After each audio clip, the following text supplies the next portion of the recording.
पूजिताय गुरुदैवताय गुरुकुलस्थायिने गुरुविक्रमाय गुह्यप्रवराय गुरवे गुणगुरवे गुरुदैत्यकलक्षेत्रे गुरुसर्वसराराध्याय गुरुपुत्रपरित्रात्रे गुरुपाखण्डखण्डकाय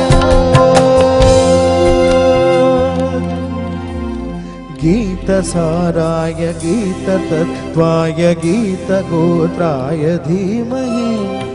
गूढगुल्फाय गन्धमत्ताय गोजयप्रदाय धीमहि गुणाधीताय गुणाधीशाय गुणप्रविष्टाय धीमहि एकदन्ताय वक्रतुण्डाय गौरीतनयाय धीमहि